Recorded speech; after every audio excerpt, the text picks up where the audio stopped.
은혜가 여러분 가운데 있기를 축복합니다. 고난주간 특세를 통해서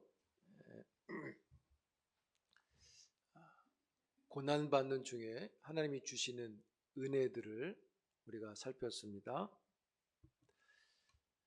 위로도 있었고, 기쁨도 있었고, 인내도 있고, 또 하나님의 영광도 있고, 고난받는 성도에게 하나님이 그때그때 주시는 은혜를 살폈는데요. 고난 중에 주시는 은혜라 그럴까요? 그 중에 부활의 은혜는 참으로 큰 것이라고 할 수 있겠죠.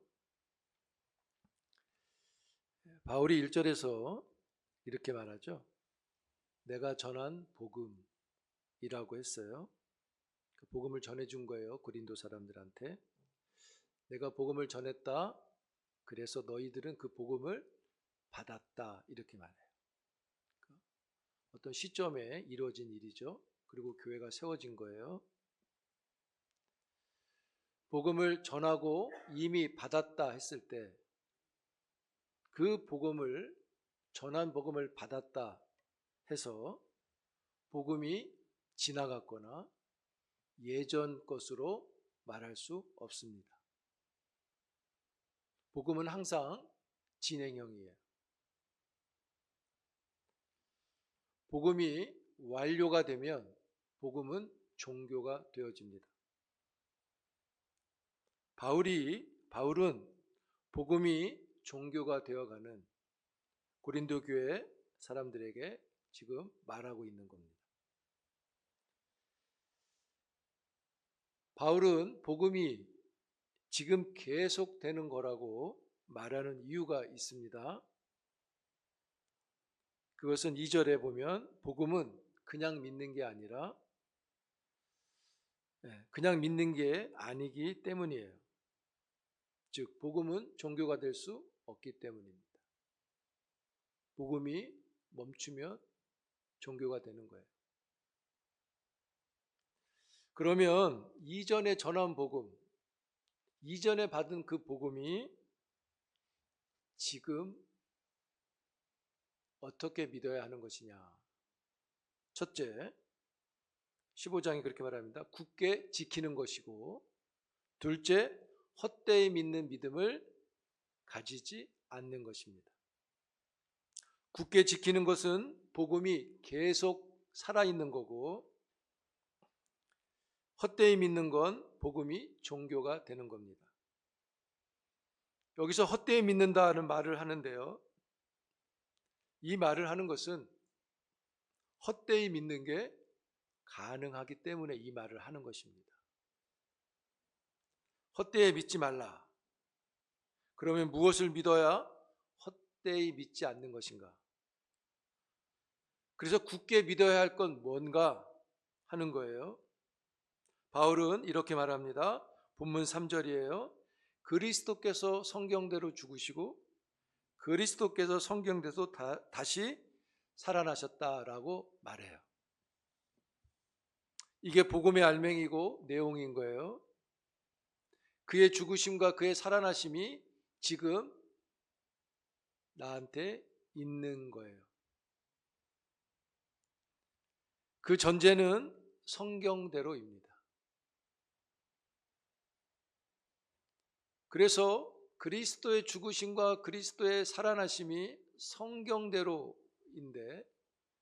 그 죽으심과 부활하심이 지금 나에게 있는 것은 나의 믿음이 지금 성경대로 믿음이어야 한다는 것입니다. 여기 성경대로 그랬는데 이 성경대로는 구약 성경을 가리킵니다. 이 시간 이 성경대로의 부활을 살펴보기로 하는데요. 특별히 구약에서 예수 그리스도의 죽으심에 대해서는 많은 부분이 이야기하는데 부활에 대해서는 이야기하는가? 성경이 그렇게 말하고 있는가? 살펴봅니다. 먼저 예수님은 부활에 대해서 말씀하셨어요. 직접 복음서에 보면 내가 죽고 3일 만에 살아나리라 직접 말씀하셨어요. 부활을 말씀하셨어요. 근데 우리가 짚고 넘어갈 게 뭐냐면 당신이 살아날 거니까 알고 있으니까 난 죽으면 산다 이렇게 말씀하신 게 아니라는 겁니다. 예수님은 내가 살아난다고 하신 이 말씀을 그냥 하신 게 아니라 예수님은 성경대로 말씀하신 거예요. 즉 구약 성경의 근거에서 본인이 부활한다는 걸 말씀하셨다는 거예요. 그 사건이 대표적으로 이건데 누가복음 24장에 보면 엠마오로 가는 두 제자를 예수님이 만납니다. 그 제자들에게 이렇게 말을 해요. 누가복음 24장 25절 27절인데 우리 같이 한번 읽겠습니다. 시작. 이르시되 미련하고 선지자들이 말한 모든 것을 마음에 더디 믿는 자들이요 그리스도가 이런 고난을 받고 들어가야 할 것이 아니냐 하시고 이에 모세와 모든 선지자의 글로 시작하여 모든 성경에 쓴 바 자기에 관한 것을 자세히 설명하시니라 그랬습니다. 여기 보시면 26절에 자기의 영광에 들어가야 할 것 아니냐 그러셨잖아요. 여기서 말한 자기의 영광에 들어간다고 하는 이 말은 부활을 포함한 승천과 재림까지 포함된 영광을 말하는 것입니다. 자기의 영광에 들어가야 할 것 아니냐라고 말하시고 이 말씀을 하실 때 이 말을 뭐에 근거했느냐? 모세와 모든 선지자의 글로 시작하여 모든 성경에 쓴 바 자기에 관한 것을 자세히 설명하신 겁니다. 즉 자기의 영광에 들어가는 이 부활에 대해서 말할 때 성경에 쓴 것을 가지고 하셨다는 거예요. 즉 구약 성경을 가지고 말씀을 하신 겁니다. 그러니까 모세오경부터 마지막 선지자 말라기까지 기록된 모든 것들을 가지고 내가 영광에 들어갈 것이다 라고 말씀하신 거예요. 그래서 구약 성경은 부활을 이야기하고 있습니다. 자, 그 부활을 이야기하는 성경 구절 한번 읽어볼게요. 이사야 26장 19절입니다. 같이 한번 읽습니다. 이사야 26장 19절 있나요? 제가 읽겠습니다. 주의 죽은 자들은 살아나고 그들의 시체들은 일어나리이다. 티끌에 누운 자들아 너희는 깨어 노래하라. 주의 이슬은 빛난 이슬이니 땅이 죽은 자들을 내놓으리로다. 부활을 이야기하는 거예요. 한 군데 더 봅니다. 좀 더 구체적인데 호세아 6장 2절입니다.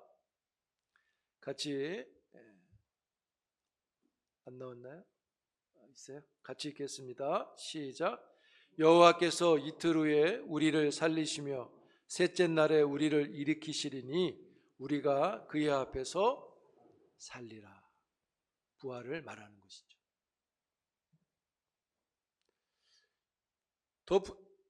좀 더 입체적으로 구약 성경의 부활을 예표론적으로 설명하는 사건이 있어요.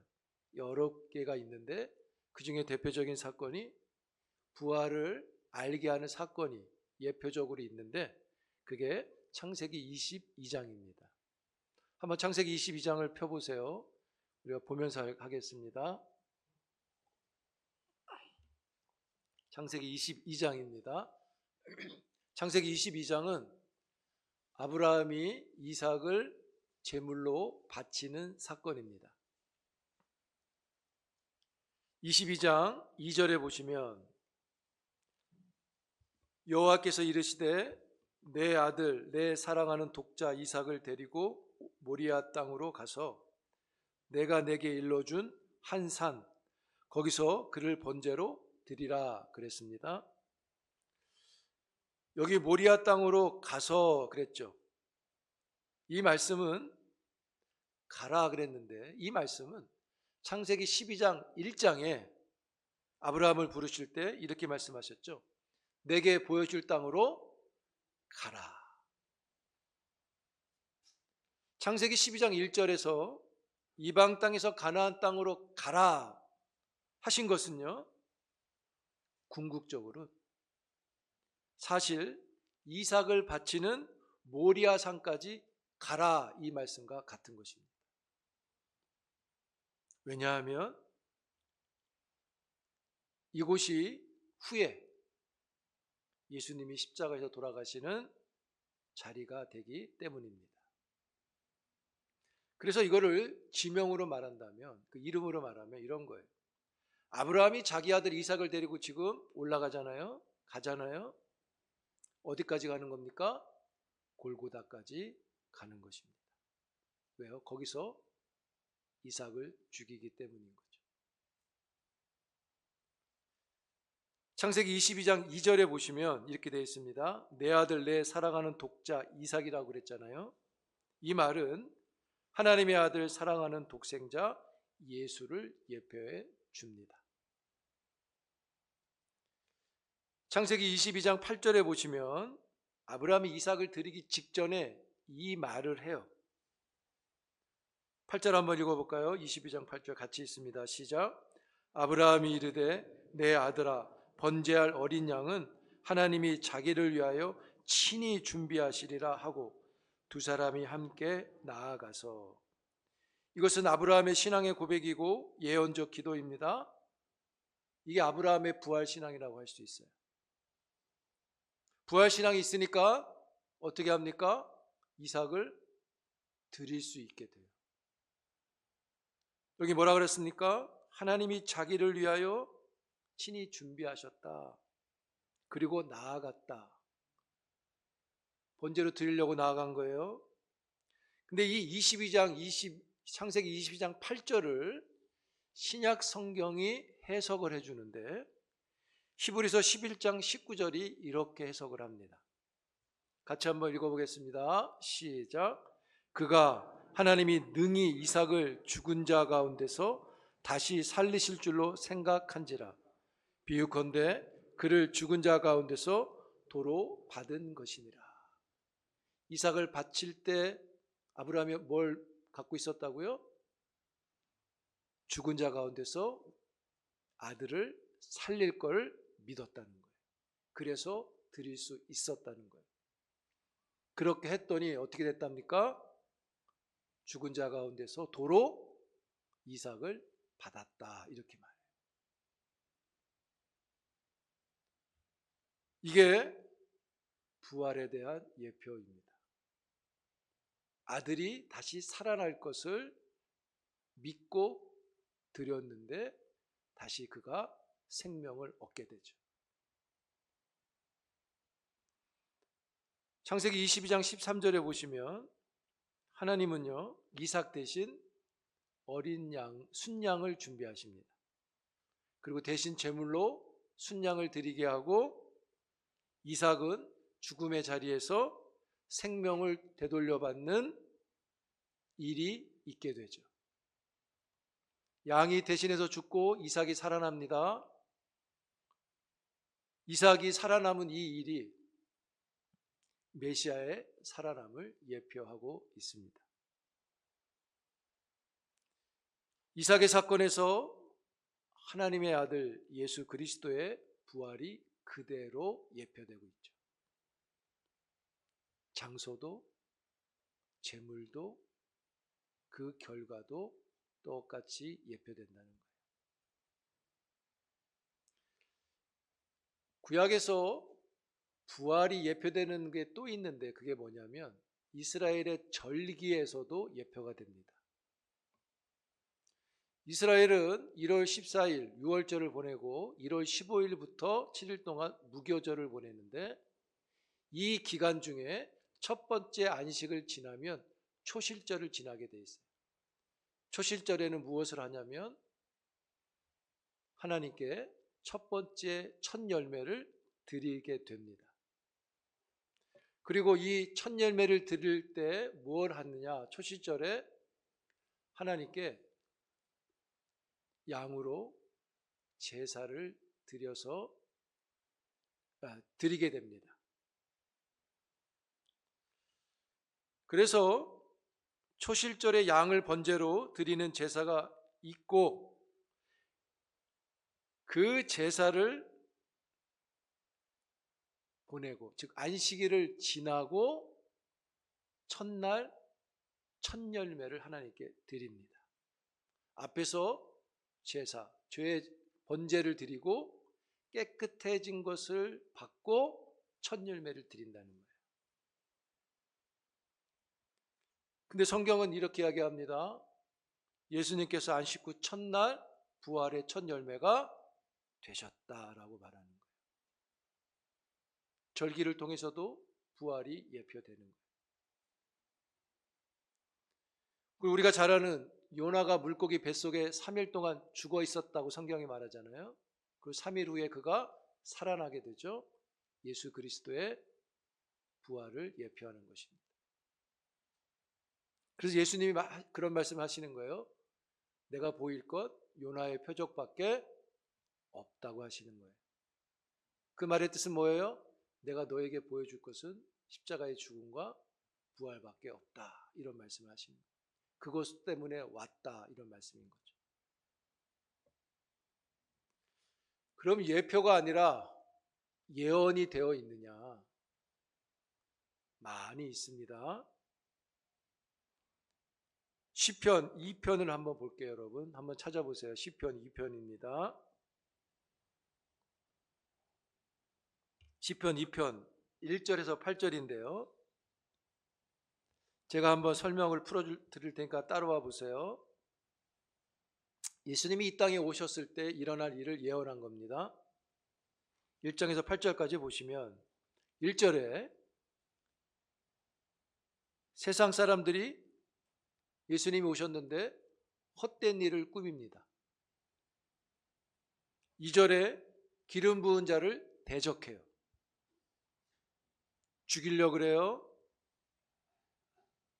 결박을 벗어버리자 하는 게 결박 갖고 안 된다, 죽이자는 거예요.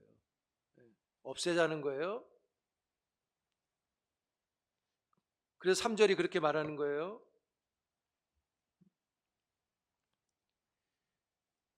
그런데 4절 5절에 보시면 하나님께서 그 대적자들을 비웃었다 그래요.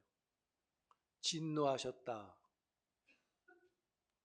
6절에 보시면 반대로 하나님이 그 기름 부은 자를 거룩한 산에 세우셨다, 이렇게 말해요.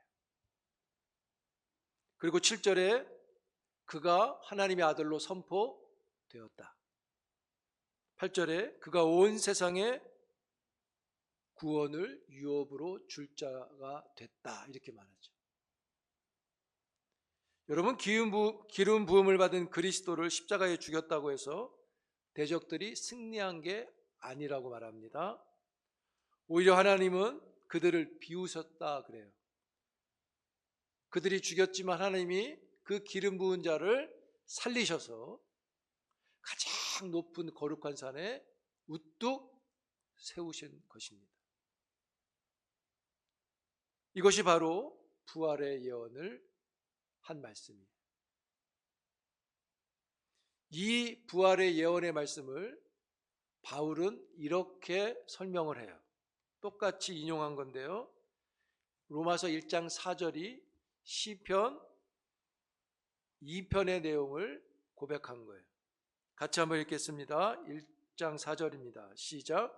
성결의 영으로는 죽은 자들 가운데서 부활하사 능력으로 하나님의 아들로 선포되셨으니 곧 우리 주 예수 그리스도시니라. 조금 전에 읽었던 하나님이 그를 거룩한 산에 우뚝 세우셔서 하나님의 아들이라 선포하셨다는 내용을 이렇게 고백하고 있는 거예요. 그래서 이 1장 4절이 부활을 바울이 설명하는 내용으로 나오는 것입니다. 그리고 또 예언이 있는데 선지자가 한 예언이 있습니다. 이사야 53장인데요. 한번 성경을 찾아봅니다. 이사야 53장을 펴보세요. 53장입니다.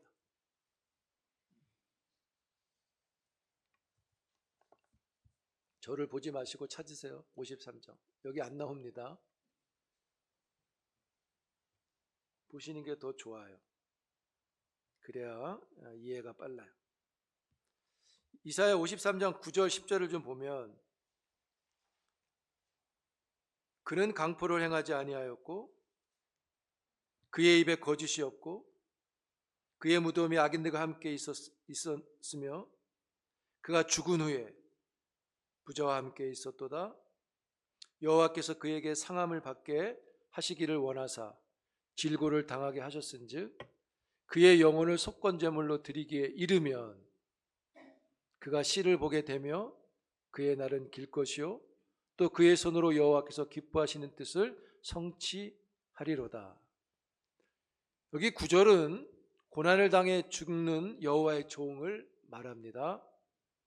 근데 10절부터 우리가 읽진 않았지만 12절의 내용을 보면 고난당해 죽은 종이 죽음으로 끝나지 않고 영광스러운 지위에 오르는 것을 이야기하고 있는 거예요. 특별히 10절에 보시면 종이 상함을 받고 질고를 당한다 그랬잖아요. 상함을 받고 질고를 당한 걸 여기서 뭐라고 표현했냐면 속건제물로 드렸다 이렇게 말하는 거예요. 속건제물이라는 건 목숨으로 희생되어지는 제사를 말하죠. 그런데 속건제물로 드렸다 이 얘기는 목숨을 드려 죽었다 이런 뜻이에요. 동물들이 이 속건제물로 사용되잖아요. 근데 제물로 드려서 목숨이 끊어지면 죽은 거잖아요. 근데 여기 뭐라 그랬습니까? 속건제물로 드리면 그가 씨를 보게 되며 그의 날은 길다 이렇게 해놨어요. 속건 희생으로 목숨을 드렸는데 어떻게 되었냐? 죽으셨는데 그가 씨를 보게 되는 거예요. 여러분 죽어서 죽은 상태에 있으면 그 죽은 사람의 씨를 그 이후에는 볼 수 없죠. 불가능한 거예요. 그런데 그가 죽었는데 그 씨를 계속 볼 수 있다는 말은 뭐예요? 죽은 그가 살아났다는 말인 것입니다. 그래서 죽였는데 살아나서 그 씨가 계속된다고 말하는 거예요. 그 씨가 아주 길다고 말하는 거예요. 여기서 길다는 말은 히브리적 표현인데 부활하여 영원히 산다는 말을 표현하고 있는 것입니다. 이 씨가 다윗과 그의 후손들 우리들에게 약속된 부활의 말씀인 거예요. 그래서 여러분 부활은 성경대로입니다. 55장의 말씀도 있지만 아주 이게 두드러지게 예언된 말씀이에요. 바울은 고린도전서 15장에서 성경대로 죽고 성경대로 살아났다 말하고 있는데요.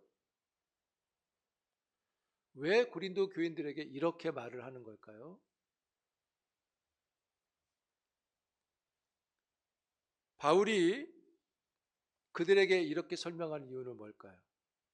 바울의 말은 이겁니다. 15장 문맥을 쭉 보면 고린도 교회 교인들이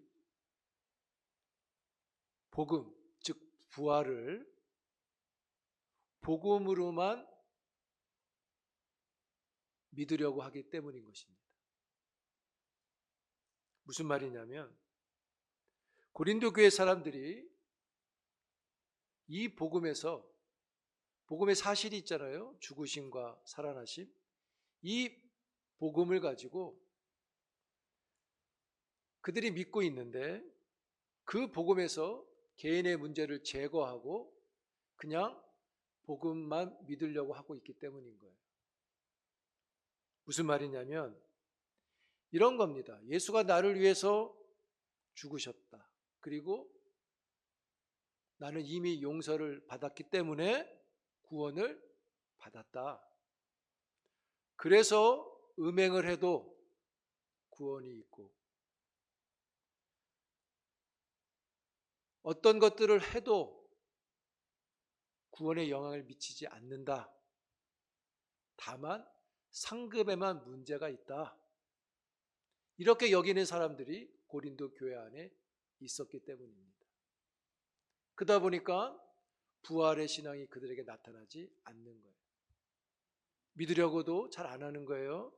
부활이 있다면 지금 그렇게 살 수 없기 때문입니다.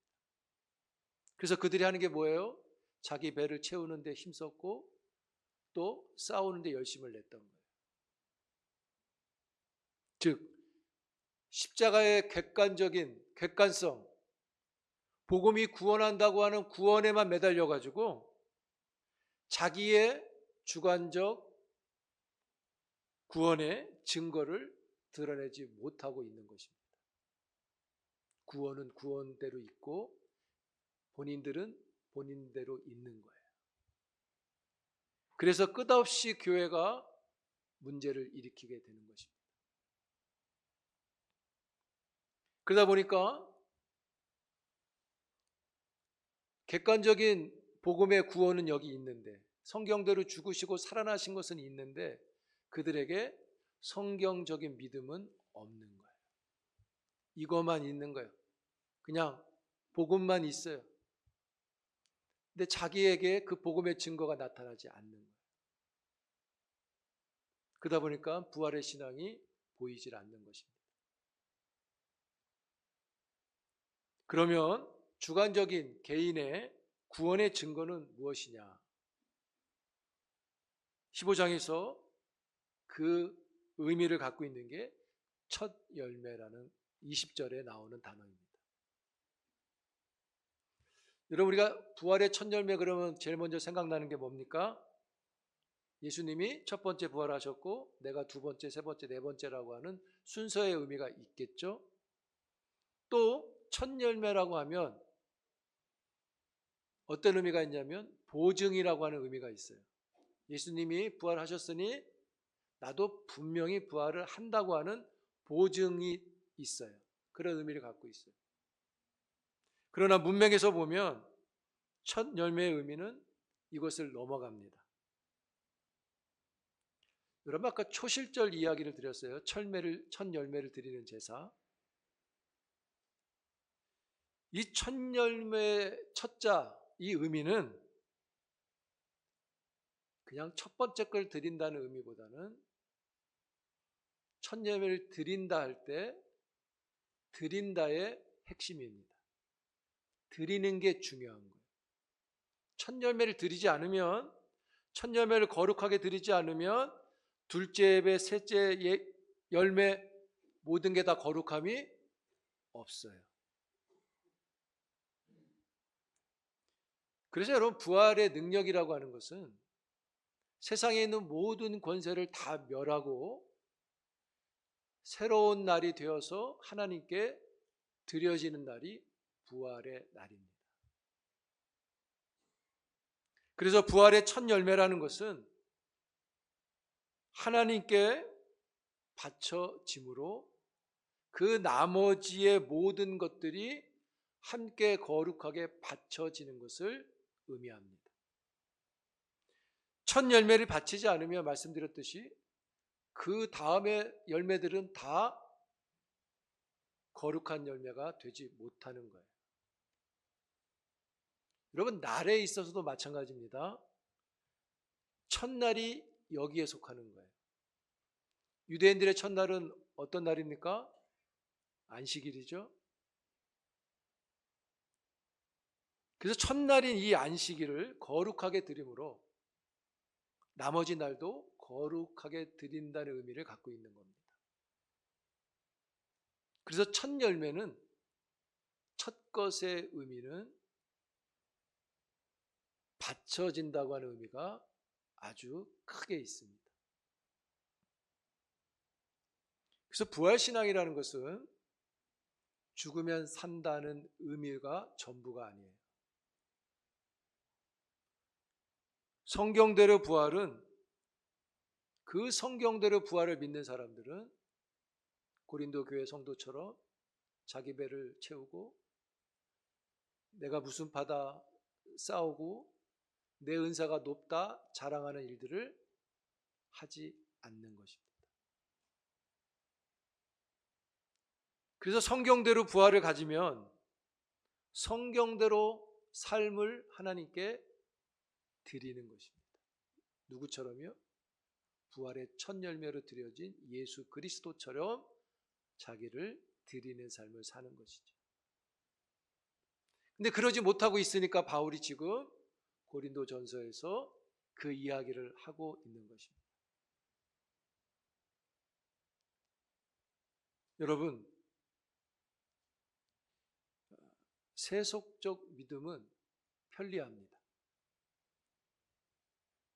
그러나 성경대로 믿음에는 부활의 능력이 충만합니다. 그 부활의 능력이 오늘 본문에서 말하는 능력인 것이죠. 여기 바울이 그런 얘기했습니다. 자기가 만삭되지 못한 자였다. 부족한 자였다. 그런데 자기가 부활의 은혜를 얻었다는 거죠. 그래서 어떻게 한다 그럽니까?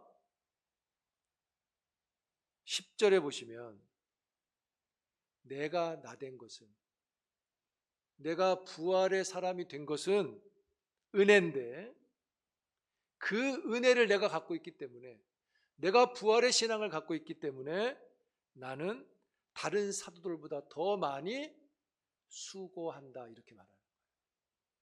그게 부활의 신앙인 것이고 그게 성경대로 부활 신앙인 것이죠. 그렇지 않으면 헛되다, 이렇게 말하는 거예요.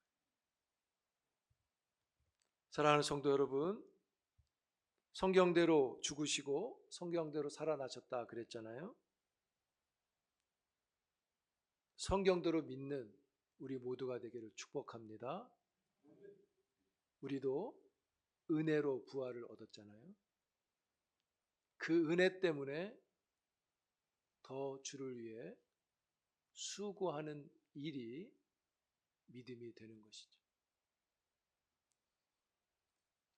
성경대로의 부활이 우리에게 성경대로의 믿음이 되기를 주의 이름으로 축복합니다.